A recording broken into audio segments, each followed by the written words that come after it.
Hey parents, does your child have trouble paying attention, controlling impulsive behavior, and they're overly active at all the wrong times?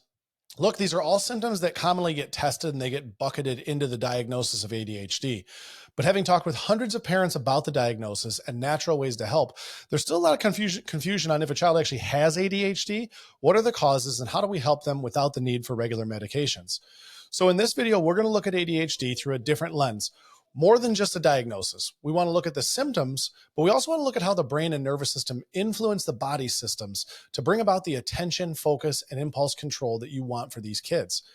We want to go back to the main root cause to truly make sense of it and find answers to address all the difficulties that these kids face.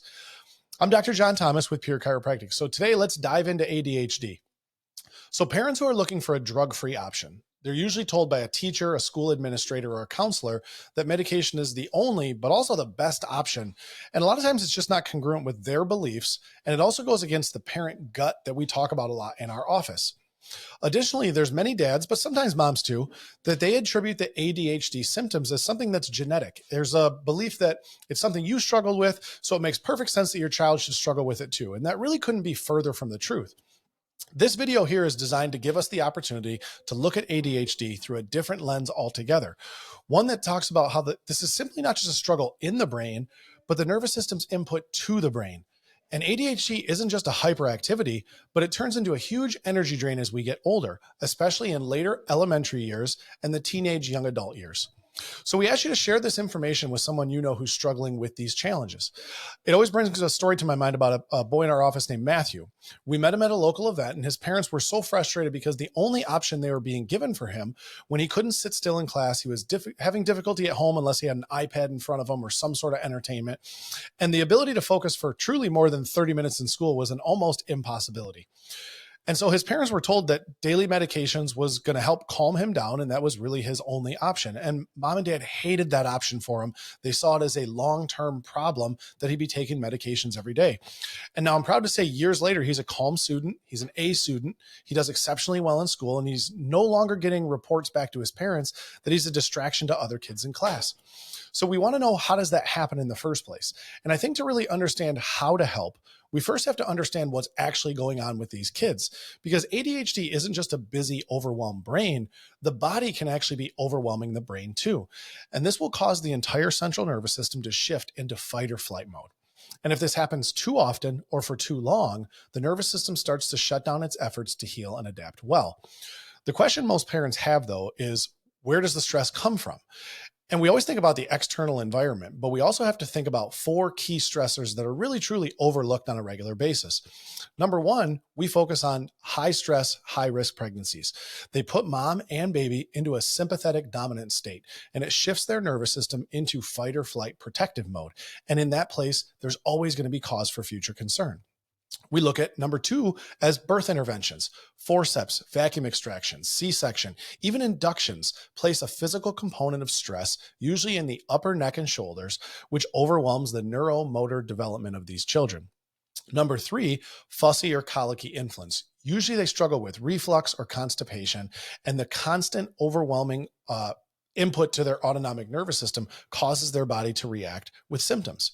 And number four, kids who deal with frequent ear infections or respiratory infections, and this is usually before the age of 3. They've usually had a lot of antibiotic usage, and that's further adding to the autonomic nervous system's stress. Usually the main piece we look at is the vagus nerve, because it's going to disrupt the relationship between the brain and the gut, and it's a connection that we need in order to really truly thrive.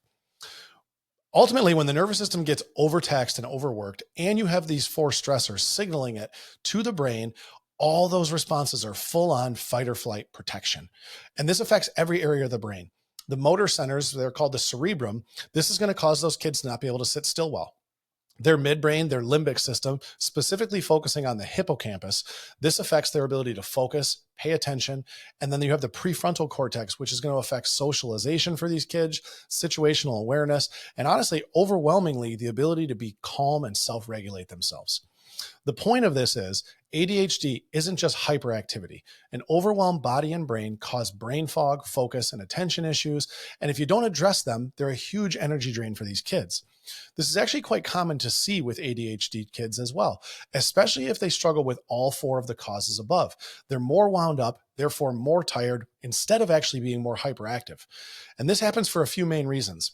When the system is in a sympathetic dominant state for a long time, high energy, low sleep, constant stress, eventually is going to burn out the system, and it's going to lead to demotivation, tiredness, and grumpiness for these kids. Now, genetics can influence these behaviors, but not nearly as much as we think. The nervous system, that vagus nerve, and development play a much greater role. There was studies done by Dr. Bruce Lipton. He's a PhD biologist who studied epigenetics, and he estimated that no more than 15% of our genetic code actually determines our outcomes. So what that means 85% of it is up to us. And honestly, as a parent, I love those odds. It means influenced by internal and external environmental factors can really be the driver. And as a parent, that's incredibly encouraging. It means that even though mom or dad may have struggled with attention, focus, all of those different challenges we talked about, it doesn't automatically mean that their kids have to. For kids we see struggling with ADHD, most commonly, they have a significantly imbalanced, dysfunctional nervous system. This condition is also known as dysautonomia.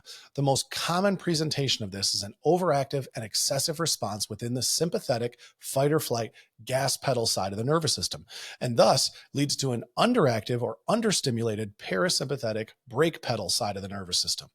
Now, our work as pediatric chiropractors focuses on addressing the subluxation or the stress and the vagus nerve dysautonomia challenges directly, because getting to the sympathetic nervous system and getting it to be unstuck in turn activates and stimulates the parasympathetic calm side of the nervous system to be working more and more with every single adjustment.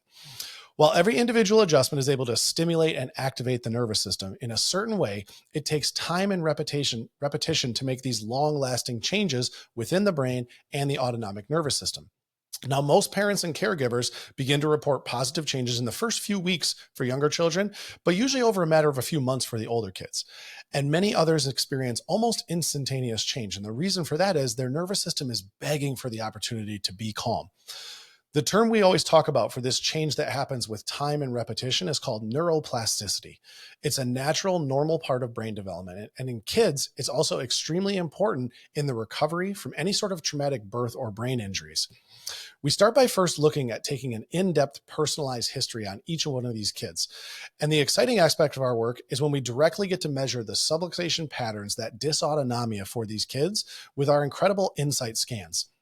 This is by far the most essential step in helping a child with ADHD find a drug-free option, because it allows us to narrow down the foundational root elements discussed throughout the entire video. So for more information, I'm attaching an article to this for you to be able to share with others. We want you to remember there's medication-free options. ADHD is not genetically predetermined, and with it rooted in the nervous system, that means it can be changed for the long term. We love being a resource of information, so please ask questions, leave us a comment, send us a DM, share this with other parents, family, Facebook group, friends, whoever you can think of who need to hear this information. And if you click the link below to read the associated article, or you can go to our website for more information. Lastly, please come visit us and get those insight scans done for you and your family so we can determine what sort of stress your nervous system may be stuck in.